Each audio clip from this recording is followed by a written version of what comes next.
You'll start.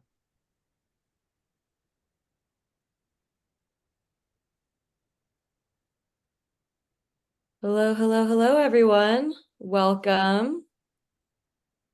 Thank you all for joining. We'll start in just a minute as you all trickle in.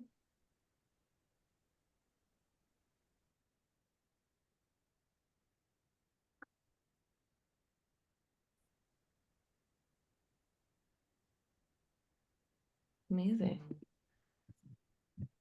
Okay. All right. Hello again. A warm welcome to this Big Bets community event, Leadership in Climate Action. My name is Clara Schmay, and I'm so thrilled to be your facilitator today, alongside our wonderful co-host, Stephanie Dreyer, the Managing Director of Multimedia Strategy and Digital Content at the Rockefeller Foundation. I work for Globally, a nonprofit that drives change through communities of impact, and it's such an honor to be here today with all of you and our fantastic panelists. We've got a super exciting and insightful hour ahead, so thank you all for joining.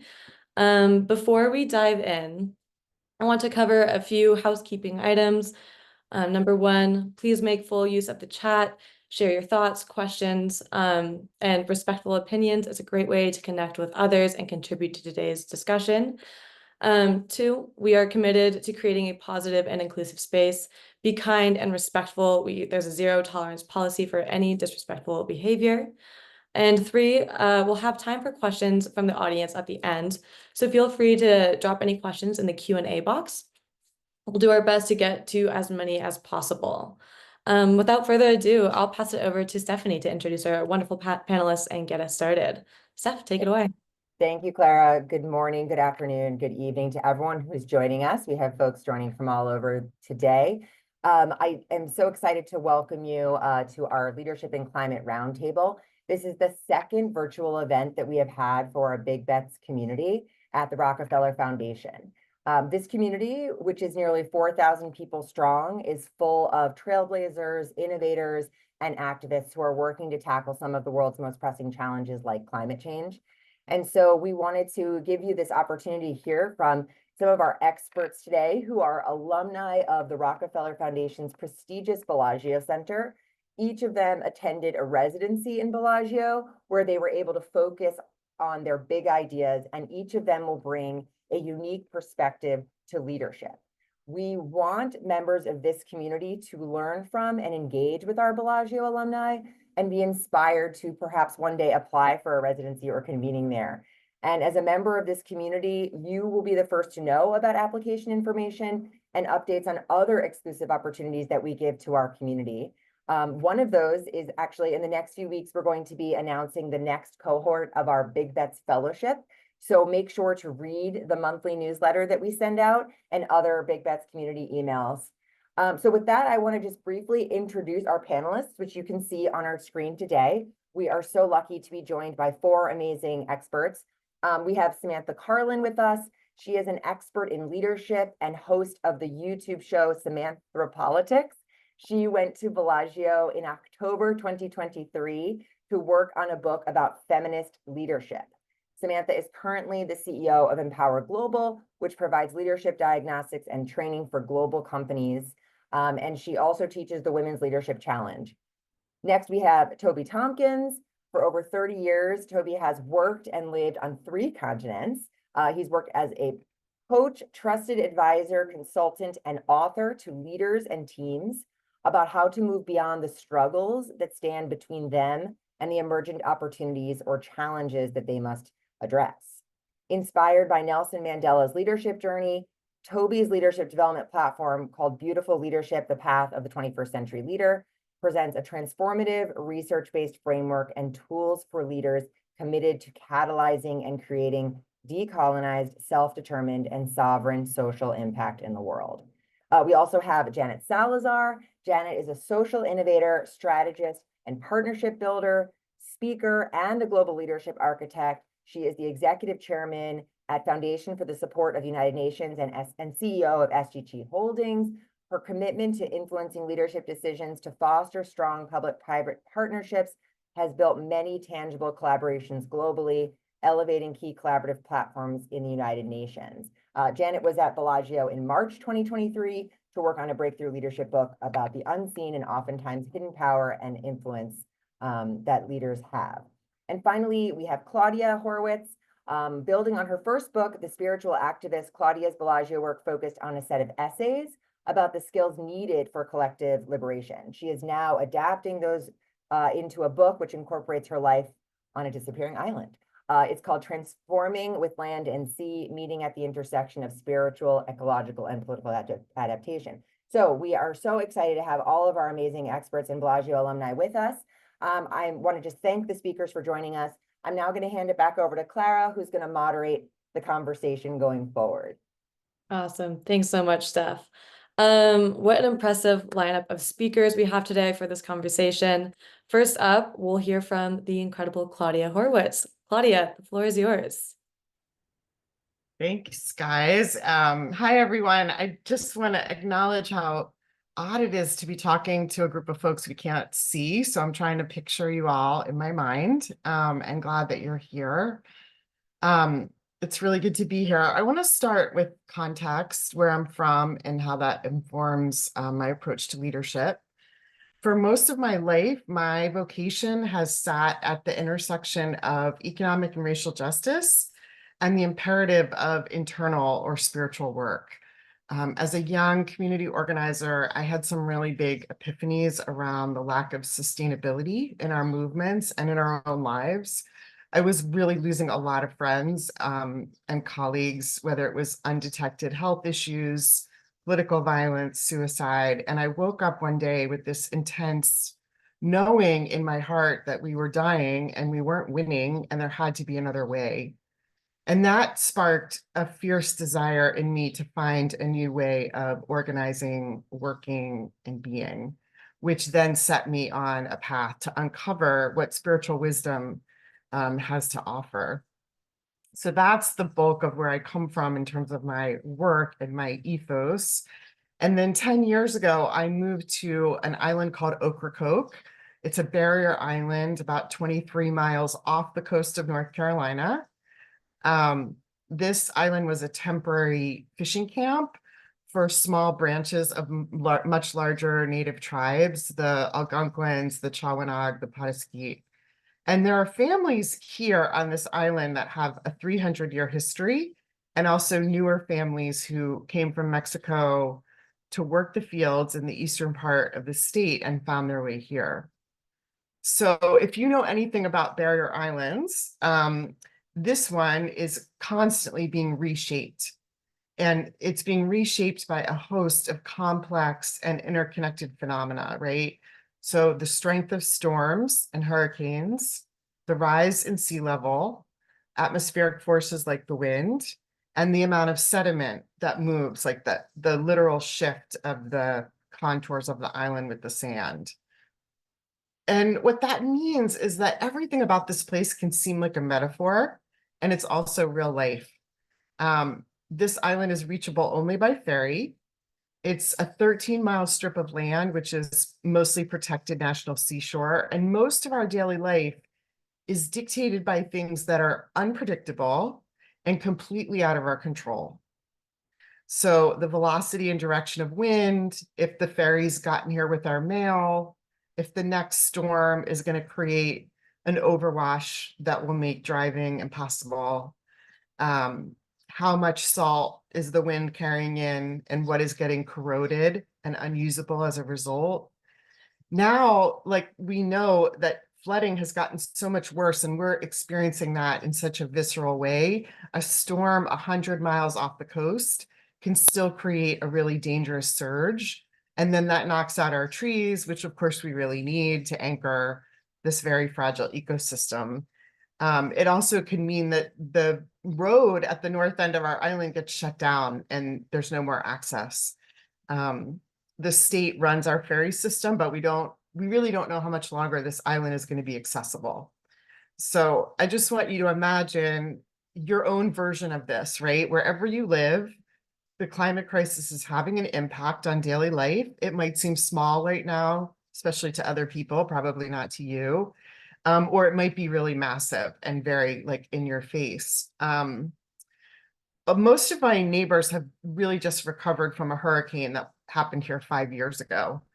And it was incredible, right, to see these piles of debris underneath which lay the remnants of people's lives. And it began this kind of ceaseless process, a cycle of destruction, grieving, resolve, rebuilding, which gave us a preview of how bigger forces are going to impact our future. I don't know that we're going to still be here as a community 10 years from now. So I've been working on a series of essays that explore the collective capacities we need for liberation, and how they're mirrored in the natural world. So my whole focus of my life has been engaging groups of people around transformation, right? Whether that's community organizing, policy work, movement building. And I've come to see more and more living here how the realities of the natural world teach us how to be with each other in the face of accelerating change. So for example, how we work with energy in a group, whether that group's trying to make a decision or take action or reduce conflict, right? We can actually learn a lot from how water moves, how it rises, how it stagnates. The patterns of transformation and what it takes to kind of hold steady, we can get a lot from this shifts in season, both the perceptual and the sub-perceptual. We're navigating boundaries all the time in our work, and there's a living shoreline actually teaches us a lot about that. And I think similarly, the wind can show us something about mystery, and the skies can teach us about what it means to turn inward. I think that's my time, and I'll go back to you guys. Thank you so much, Claudia, for sharing those deep reflections. One question I have for you is, how do you see ecology, spirituality, and political leadership intersecting in your work? Yeah, so there's two huge leadership challenges for us. One is, again, you guys can think about the parallels for you, right? Our future is in the hands of multiple outside stakeholders: county government, state budgets, a state-run ferry system, FEMA, the National Park Service, a slew of academic researchers who kind of dip in and deep out. They all have ideas about what should happen here. And the second challenge is that we don't actually have our own local government. We just have a seat on the county commission. We have a civic infrastructure with a lot of vibrant nonprofits and a really strong informal web of relationships, but we struggle to visibilize consensus and agreement. And so I'm really working right now on a series of community conversations where local folks can map out the impacts of climate change they're experiencing literally in their backyards. And we can start to aggregate those and begin to talk to each other about what we see for the future. So I think the leadership, it's really this idea of leadership as being each individual person understanding and validating their own experience and then bringing those together. And I guess the other thing I would say is I think there's a lot of really vibrant invitations in this, which is, yeah, maybe I'll hold on that, but. Amazing. Thank you so, so much for sharing with us the powerful work that you do. We're going to have Toby Tompkins up next. Toby, with over 30 years of experience, you've worked with leaders around the world to push through challenges and create impactful change. We can't wait to hear more about the work that you've been doing. Toby, the floor is yours. Thank you and good morning.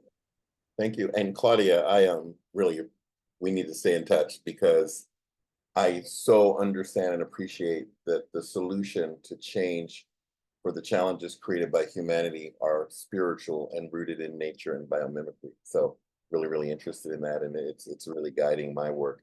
First of all, good morning to everyone. Likewise, I wish I could see you and touch you, but I'm happy to be with you. And I also want to do a little context setting. You know, when I was at Bellagio, I went there to work on a concept that for me was inspired by the journey of Nelson Mandela that I call beautiful leadership. And because in Nelson Mandela's leadership, I saw he had this profound ability to seduce his enemies. And that journey through the fellowship really has led me in a crazy direction with this work. That's really now gotten me to look at young and emerging social impact leaders, particularly from the global South. So talking about people 45 years of age and under, and what are some of the forces that they are encountering, may not even be aware of, that are driving how they lead and how their leadership, which is innately rooted in benevolence, can be transfigured from benevolent leadership to benevolent dictatorship.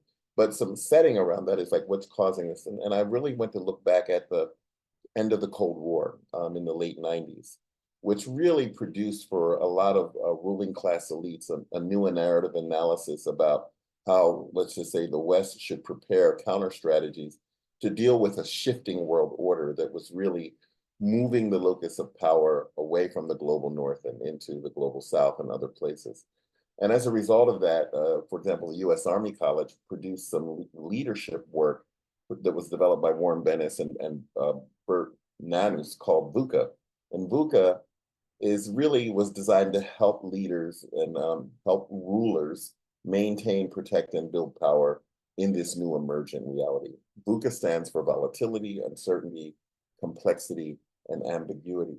And simultaneously, what I began to see is the impact of VUCA on the trauma that is produced and created in the lives of young social impact leaders, particularly across the global South and her diaspora today. This is very evident in the fight against climate injustice and other forms of racial, gender, and social injustice around the world. So with that, I began to understand a few things. One, I began to understand that all social impact leaders are benevolent. And when I want to unpack benevolence, I also understand that all forms of trauma are marked, coded, and transferred not only in our psyche, but in our emotional and physical landscapes as harm, fear, and mistrust. And that trauma, harm, and fear and mistrust occur in ways that cause leaders to feel unprotected, unsafe, betrayed, and targeted. So I want you to think about the leaders that you see and the challenges that they're facing. And when you start off from a place of benevolence, where you start off from a place of wanting to be the hero or the shiro or the savior, which is where a lot of social impact leaders begin, you do that with sort of trusted allies. But when you're encountering these forces of VUCA, and there are even new forces, you often become disillusioned, and the need for your own sense of safety translates into often a growing need for command and control. And that's where we see benevolent leaders moving into a benevolent dictator sort of archetype. So the work that I'm focused on is how do we help leaders move from benevolence to beauty? Beauty is rooted in nature. Beauty is driven and steeled in spirit. Beauty is a leadership that doesn't lead through command and control, but leads through collaboration, that leads through failing our way to success, that leads through decolonization and sovereignty and self-determination. And that's been my work. And I can talk about that in more design, but the things that I want to really help leaders understand is that their leadership archetype, their story, and their impact in the world is directly connected to their ability to identify their own trauma, heal that trauma, and then model how that happens for other members of the communities and the other people who are relying upon them to lead.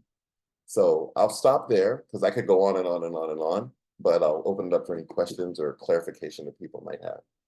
Yeah, Toby, thank you so much for sharing this wisdom with us. It's very an interesting topic, and how people move through the world with trauma and how it impacts others. And with that, how does understanding your own trauma influence how either you approach as a leader climate action, and how can others learn from this perspective, or how can you understand the world around you, coming from a place that most people are driven from trauma or are dealing with trauma in their everyday lives? That's a great question. Well, a lot of us don't understand our trauma, and particularly leaders, because it's the trauma that fuels us, and it sometimes is masqueraded as our benevolence. And the people who are around us are not going to say to you, oh, my boss is traumatized. They'll say it to themselves and they'll recognize it, but they will not say it to the boss. So the first thing is really being able to put in place the systems of getting yourself unfiltered, uncensored feedback about the impact of your actions, not the intentions. I think that's a really, really, really important piece. You know, a year ago, I joined a client organization, which I never do, called Taproot Earth, and they are a climate justice organization based in Slidell, Louisiana. Talk about trauma, direct path of Katrina. And their leaders came out of these experiences, and they are powerful because they're a co-directorship, a Black woman, a white male, leading around climate justice across Gulf South to Appalachia and globally. And what they're learning in their leadership and, you know, is the trauma of the partners that they move with. And that's been really, really powerful, and how that translates globally and how much of it is hidden from the leader's eye. So I think the first piece of that is to back out from your own narrative, your own sort of lived experience, and understand what kind of leadership consequences and benefits are in your wake. You know, when you move through to a decision-making process, it's not just the outcome you get, but it's what it has cost the people who are part of that. So that's one of the big pieces, sort of where we start. Amazing. Thank you so much again for sharing the powerful work that you're doing. Thank you. We'll have, I'm sure, more questions for you later down the road. But next up, I want to welcome Janet Salazar to the floor. Janet, I'm eager to hear your thoughts on your breakthrough leadership in climate action. The floor is yours. Thank you so much, Clara. And hello, everyone. I am joining you all from the middle of all the action, which is right here at the United Nations General Assembly 97th session, 79th session, sorry.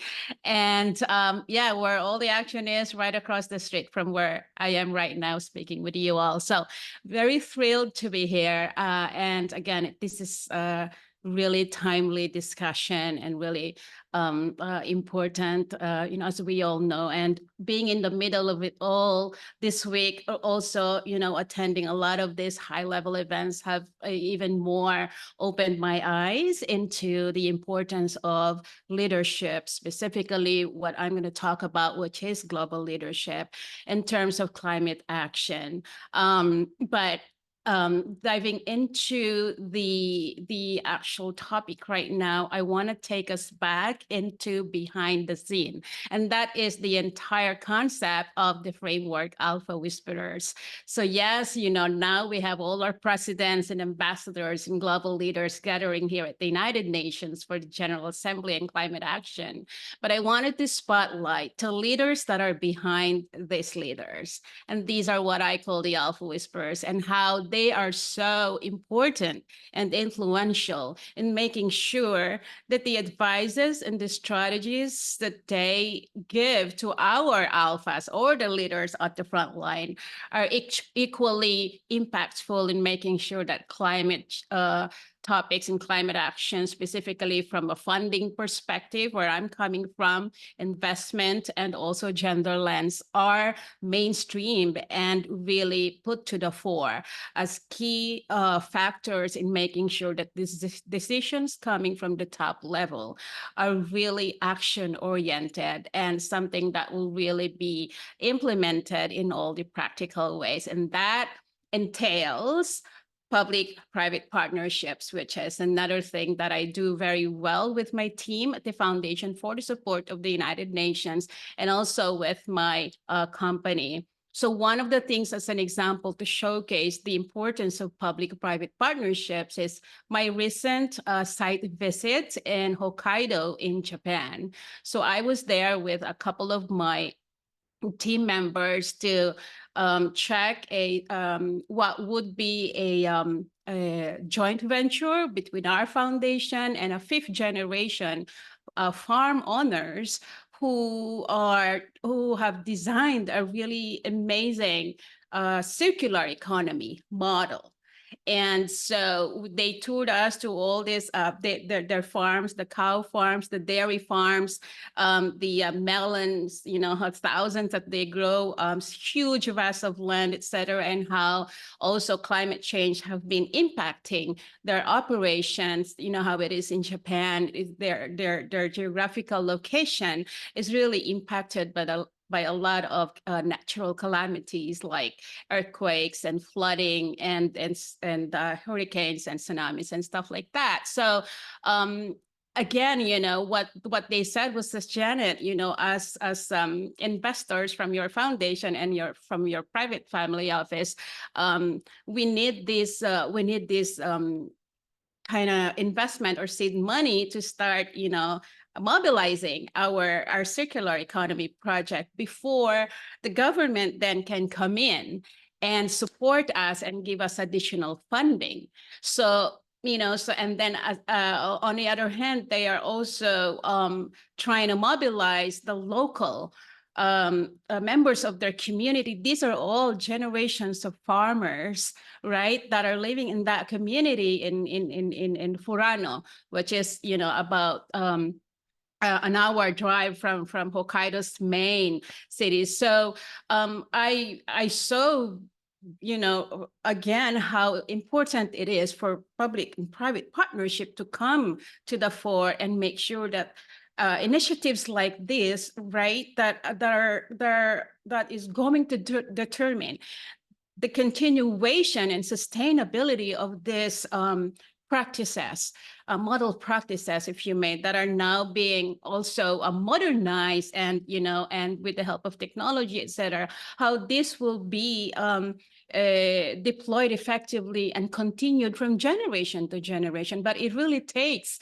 collaboration from both public and private partnerships. So I wanted to share that because it was very recent. I was there last month, and it really opened my eyes even more to the effects of climate change and the need for public-private partnerships for climate actions, et cetera. So with this, I want to take that then to what we are going to do at the World Economic Forum this January, which is we're opening our own convening space. Is called Alpha Whisperers House. So we're going to be joining that at the World Economic Forum. So what I wanted to do, and we're planning on it, is really center a day of that entire week of convening to climate action, to make sure that we gather the Alpha Whisperers, the strategists, the counselors, the advisors to these top leaders who, these Alpha Whisperers have the ears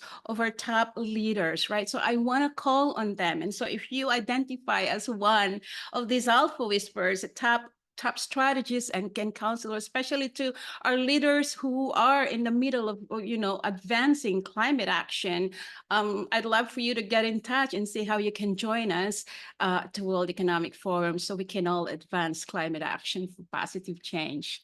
Thank you. Thank you so much, Janet. I really loved what you said about partnerships and driving and using them to drive climate action forward. That's definitely a key part of the framework and the Big Bets community. My question for you is that when measuring progress is a huge part of making big change. But how do leaders humanize their decisions and ensure that they are thinking about people and not just the bottom line? And how can the Alpha Whisperers do their part in also managing those decisions? Thank you, Clara. So there's only one word, and that is listen. So that's my call to action to our top leaders. They have to listen. It's only by listening, not just to their whisperers who are their strategists and advisors and counsels, but to what the people are saying, that, so being more aware, being more conscious, opening their ears really to what is going on and what is the consensus. For example, when I attended UBS investment forum yesterday with a gender lens on climate action, right? So a lot of this, the core topic definitely is listening to how the entire climate change impact is mostly to women. Women are at the center of it all, right? So if you know, if you're a leader, like like what your question is, Clara, is that if you listen to this conversations and know that women are impacted, as an example, right? With climate change. And then if you're an investor, so for for me and my group, we want to make sure that if we listen to this and how women are impacted, we are then able to channel our investment into initiatives, right, that are climate oriented with a gender lens. So that's one way. So listen, that is the word that I wanted to say. In this way, we can really humanize and get closer to the heart of why we need to pay attention to climate action. Amazing. Thank you again for sharing those insights. Next, I want to welcome Samantha Carlin, last but certainly not least. Samantha has been working at the forefront of leadership through a climate or through a gender lens and transformational leadership, excuse me. Samantha, we are so lucky to have you here today. I want to pass it off to you. The floor is yours. Hello, everyone. So first of all, I just want to say wow to my amazing esteemed panelists. Just all of your work is so inspiring, and the Bellagio Fellowship has just been such a gift, being part of this community, and also to all of you that are here. I was asked to talk about change today, and I think we're going to get to that in the questions, but the first step is showing up, right? So I just want to say thank you to all of you for showing up today to listen to this and to being part of that change, because the first part of this is really having that hope. Most of people in the world don't care about social issues. They don't care at all. And if they do, they'll have a pinch of caring. They'll go, oh, well, what can I do to change that? And this community is not those people. We are the change makers to our essentially going towards the sustainable development goals fearlessly, with a lot of risk, a lot of our own expense often. And I want to congratulate you for that, just from even seeing some of the people in the chat that are on this, that are here today. So just to give you some context about my work started here behind me at Bellagio in 2017. I was working as the head of a global engagement at Ashoka, which works with the world's leading social innovators. And I realized that a lot of the leadership literature, if you Google top 20 leadership books, literally right now, you'll probably come up with 19 books written by white Western men from corporate America, and then maybe Sheryl Sandberg and maybe Brene Brown. And that's today. So I really realized that all of the leadership literature and what I'd been taught from a leadership perspective was from this white, Western, male, corporate lens. And it's not to say that there's not amazing stuff there. Like, I talk about Stephen Covey all the time, both Stephen Coveys. Their stuff is awesome, but it's not everything. And so my work really started with saying, well, how do women lead differently? And I was talking to all these amazing women activists that were fighting genital mutilation in an African country, that were changing how their approach to human trafficking, it was completely done in Southeast Asia to like a 7-pronged system. They were facing death threats. I mean, they were going through all of these things, and yet they were called activists. They weren't called leaders. And that was a problem, because we need to learn leadership from people like those, not just people who are trying to maximize profit for shareholders. Like, that's not the only type of leadership in the world. And I want to learn leadership from people who are creating social change, not creating more money for stockholders. So I convened, thanks to the Rockefeller Foundation, about 15 activists working on gender equity in all different forms, including men, and really looking at what is the world that we wanted to see, and also how do women lead and change systems differently. Then we captured that at Ashoka in a report called Change Make Hers. And then 2 years later, I designed the Women's Leadership Challenge, which is a feminist leadership course for women to step into their power, learn how to shatter glass ceilings, and create social change. I am very proud to say that I now have over 100 alumni from all over the world, from 36 countries.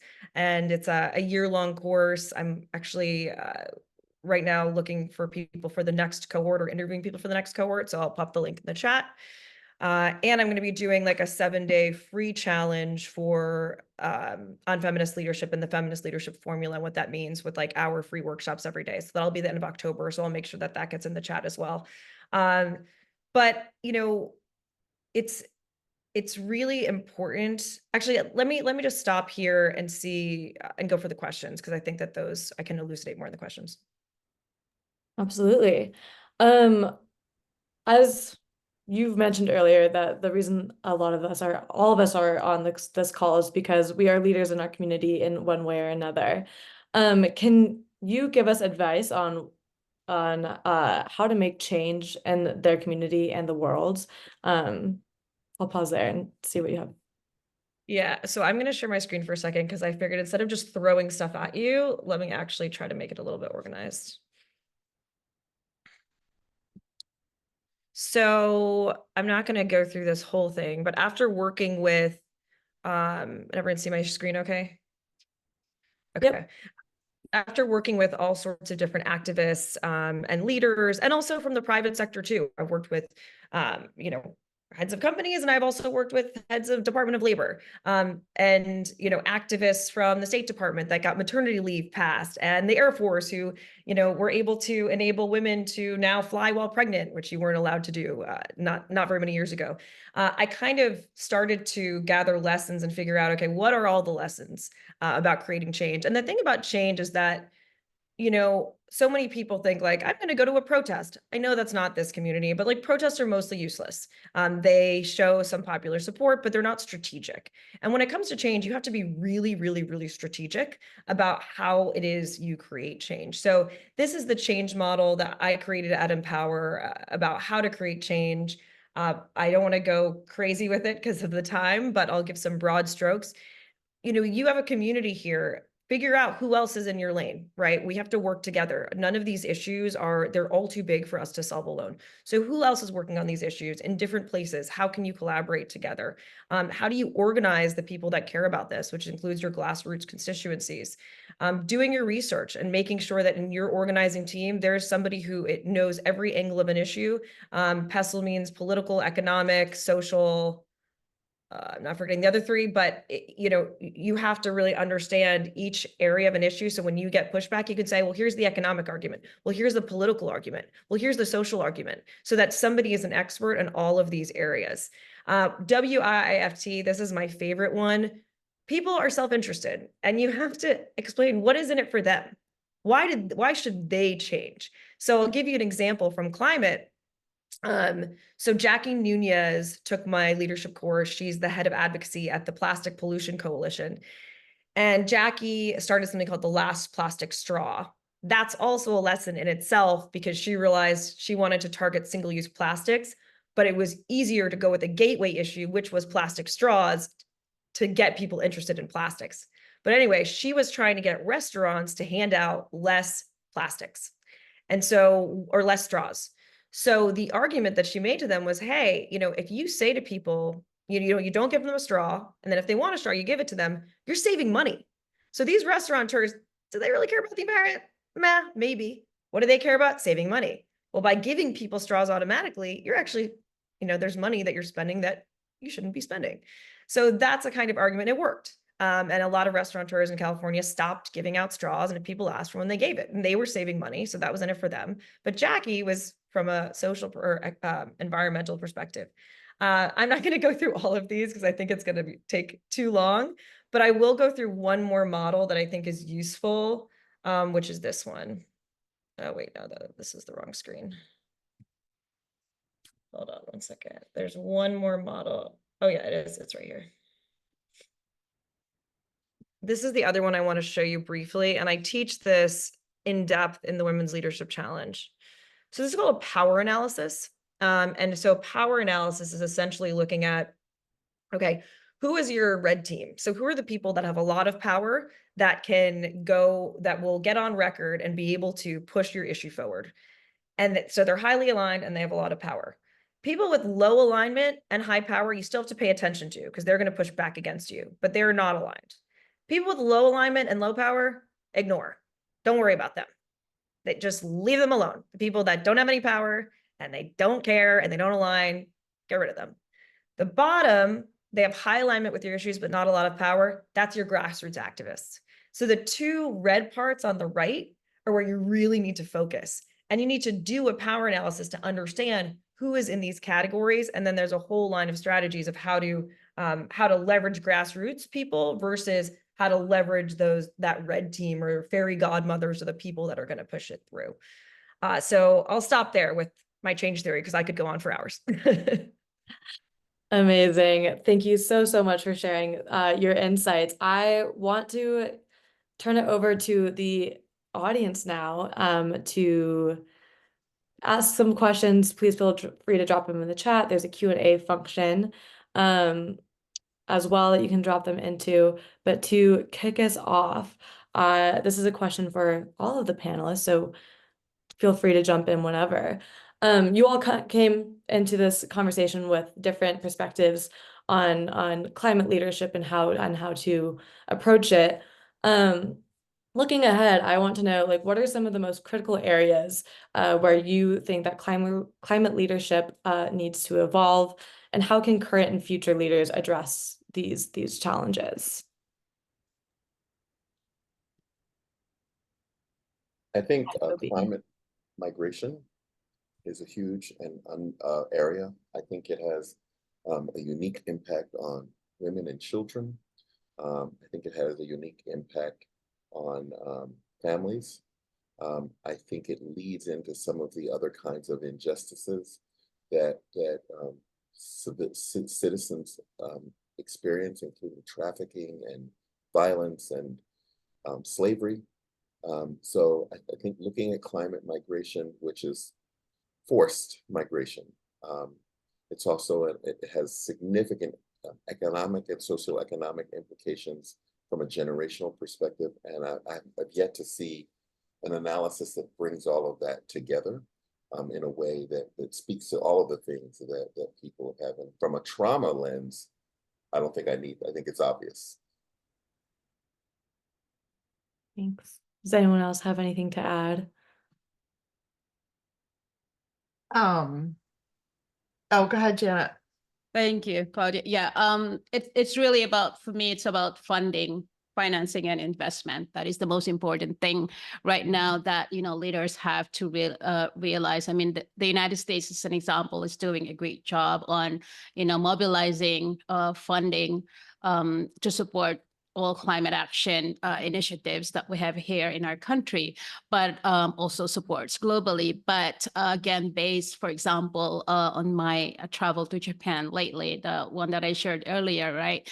The government would only step in to fund, initiatives like this after they see that private investors like us, are able to mobilize or, seed the initiatives, the climate action, initiatives with private money, right? So I feel like that is a little bit of a disconnect in terms of mobilizing funding from the government.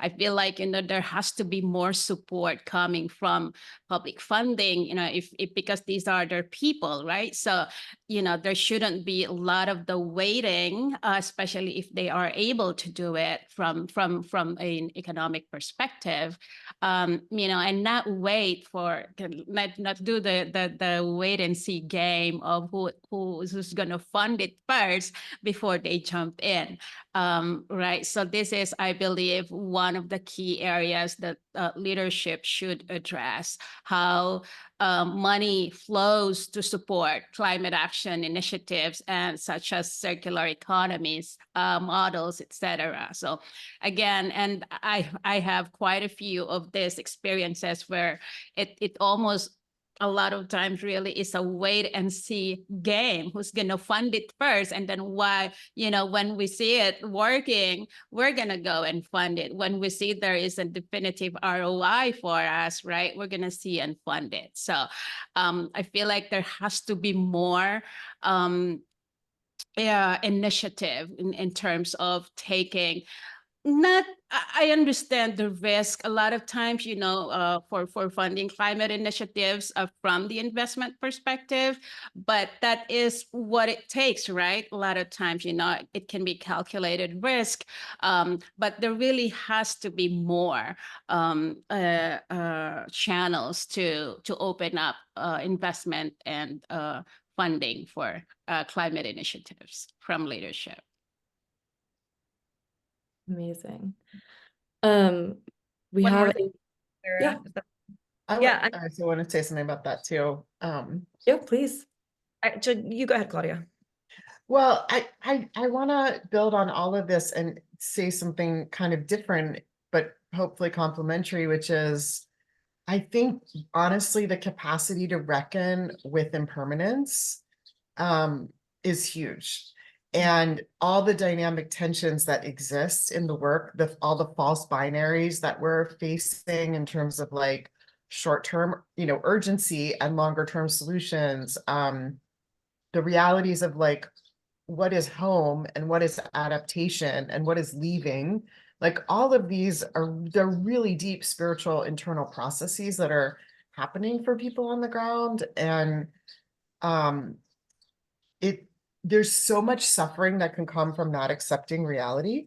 And like, of course, not accepting reality is also what moves us to change, right? To be actors for transformation. So that's a good thing. But internally, like this reckoning with the fact that actually things are always changing and that change is accelerating, and what that does to the body of a human, what that does to the body of a community, what that does to the body of land, it has a massive impact. And I think like one of the most important leadership things is like finding the daily rhythm and practices that actually enable you to be with this constantly changing world, both inside yourself and outside yourself. And I do just need to say, Samantha, that I so appreciated everything you said. And I want to say, I think protest does work. I feel really strongly about that. I think it's an important tool in the toolbox. It does have impact. At the very least, it transforms the lives of people who do that. It's like a training ground and a proving ground and a relationship ground. So I just needed to throw that in. Yeah, and I'll just say it. Okay, I should have phrased that differently. Nonviolent protest is actually much more effective than armed conflict. And the work that Erica Chenoweth and Maria Stefan wrote a really good book on nonviolent civil resistance and why nonviolent protests are so effective, especially because everyone can participate. Actually, my TED Talk does talk about the efficacy of nonviolent protest. So the way I should have phrased it is not the only way to create change. And often that can be perceived as the only way. There is a great, if you Google, or I'll put it in the chat, it's Gene Sharp's 198 Ways to Create Change and Nonviolent Action. And then I also have a couple books, like you can do activism there's a book called The Art of Activism. I have them all here, but they're not going to show. The Switch, The Art of Activism Using Art, how change happens, that there's so many different ways, and protest is really only one tool. But with regards to that other question, so thank you for correcting me on that, Claudia, because you are right. They are very effective. It's just not the only tool. The other thing that's kind of interesting that I'm looking at lately is actually at men in climate. And specifically men in decarbonization and men running regenerative companies, because a lot of them, I'm going to be launching men's groups actually to help men develop transformational leadership skill and emotional resilience, because there's not the awareness of intersectionality, colonialism, exploitation, some of the things that really, the intersections between ecological harm, historical systems of oppression and power, understanding of the opportunities and limitations of the current economic system. And a lot of those leaders sometimes are operating from blind spots. And so I'm actually going to be working with some male leaders as well and some new groups next year to try to empower them with that knowledge to really be transformational leaders, because a lot of that is still market driven. And the E in the ESG is only the E and there's no S and G. So that's just a reflection. It's not just women. Amazing. Thank you all for sharing. We have some questions coming in from the audience that I want to make sure that we get to. The first one, and I'm just gonna read it from the question box. My name is Vince, and I work on NTDs in Kenya, and a good number of them are currently being impacted by climate change and variability, for instance. Recent flooding in Kenya has made an increase in schistosomiasis and intestinal worms. Those are some of the issues that we're dealing with. How do I employ big bets thinking to bring the big change we desire to see? Tossing it to you all, how would you approach the situation? Or how would you use the framework?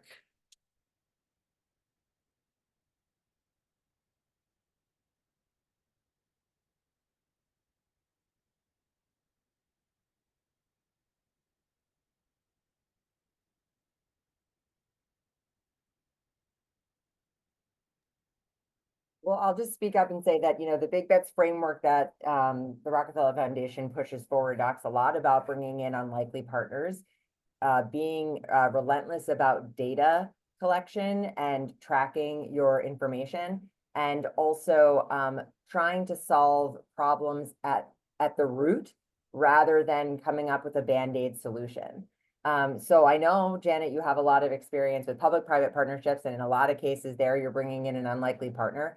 And I think that in this case, being able to identify, is there data that we can learn from previous experience with flooding in the area that we could potentially use to build a mitigation strategy might be really helpful. Sometimes it's very difficult to come up with that mitigation strategy if you don't know what has worked before. So I would posit that maybe trying to bring in the unlikely partners, those who have the experience of living in the region and understanding what has happened in the past, plotting the experiences of those and coming up with a solution that is based on data might be a way to employ that big bets mindset.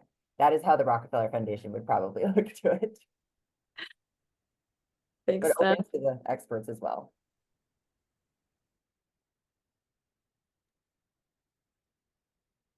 Go for it, Toby.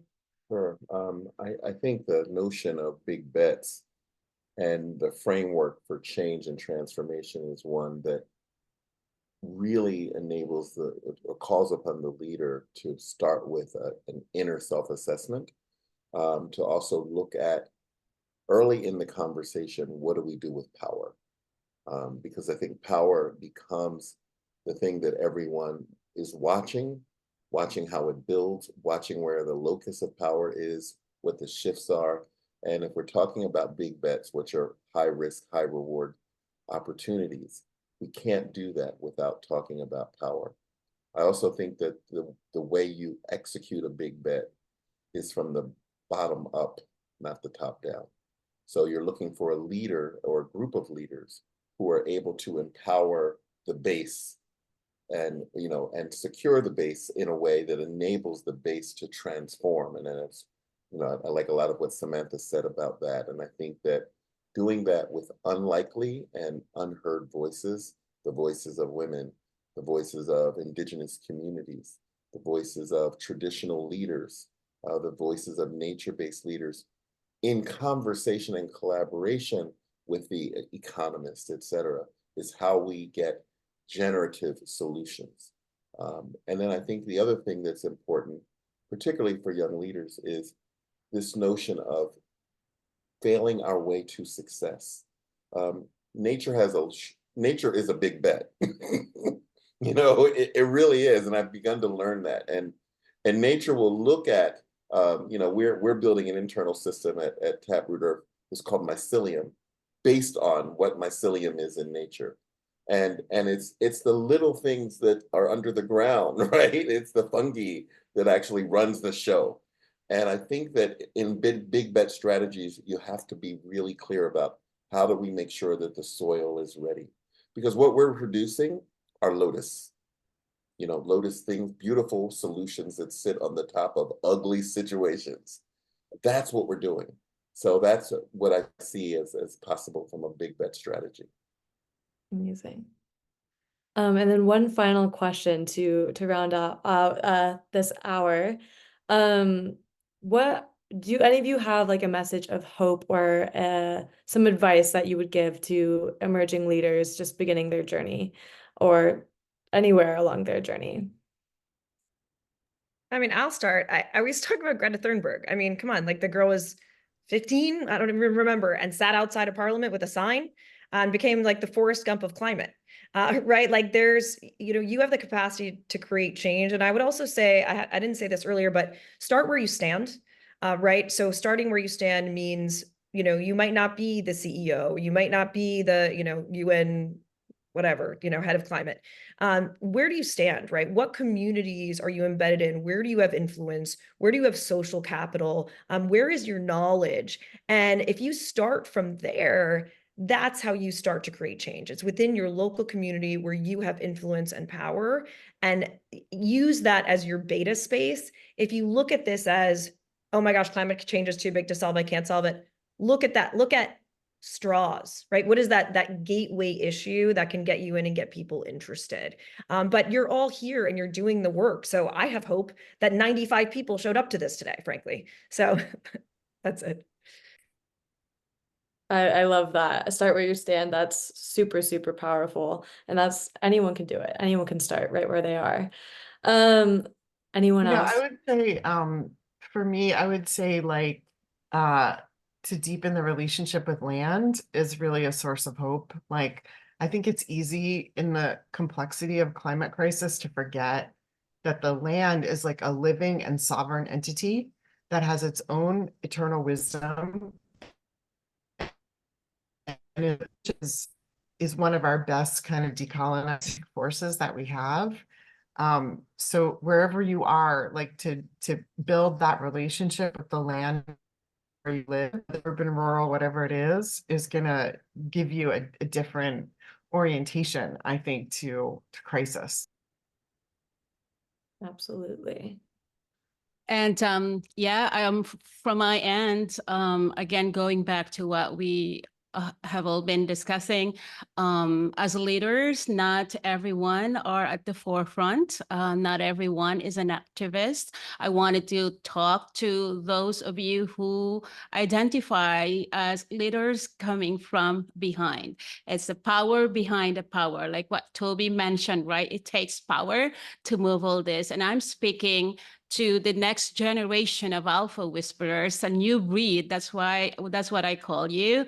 And if you identify as those who have that quiet power behind the power, you know that as an advisor, as a strategist, as a counselor, you have that quiet power to influence decisions, right? By speaking to leaders and CEOs who might call alphas or presidents even, right? You have their ear. So I wanted to call on you to make sure that when it comes to climate initiatives and climate actions, that you whisper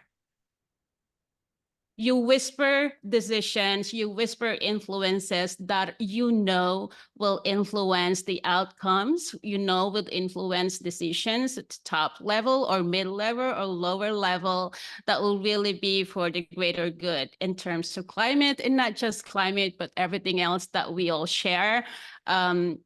As far as our global challenges right now, and there's a gazillion of them. So yes, that's my kind of, if you may, as an alpha whisper, that's my whisper right now to our listeners who identify as power behind the power. Please use your whisper, use your advice to benefit the social good. Thank you.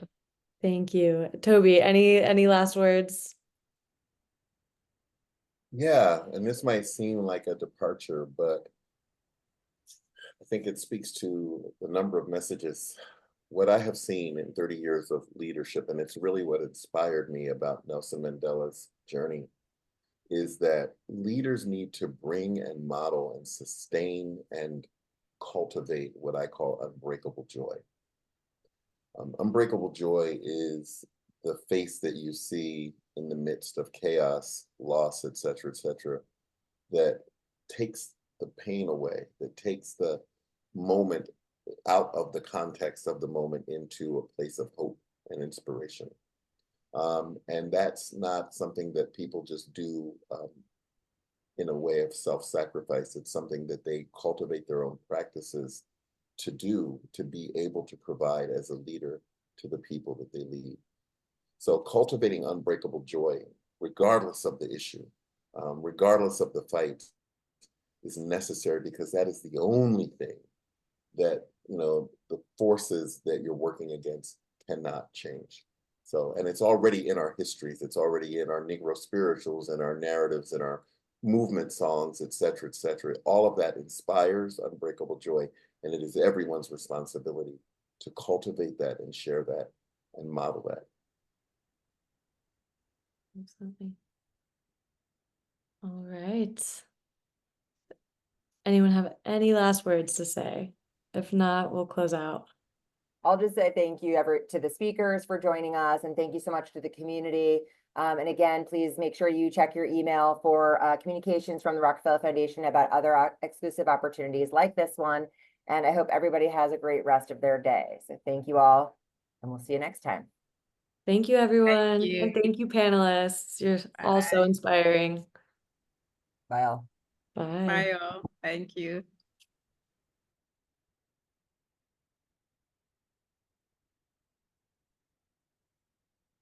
Can we just have a second to look at the chat, because I didn't have time to look at it? Is that Yeah, okay? no problem. I also just saved it and can email it to you. You're muted, by the way. Just Yeah, there's so much there, and I can't focus when I look at the chat. Bob from Australia. Interesting. Cool.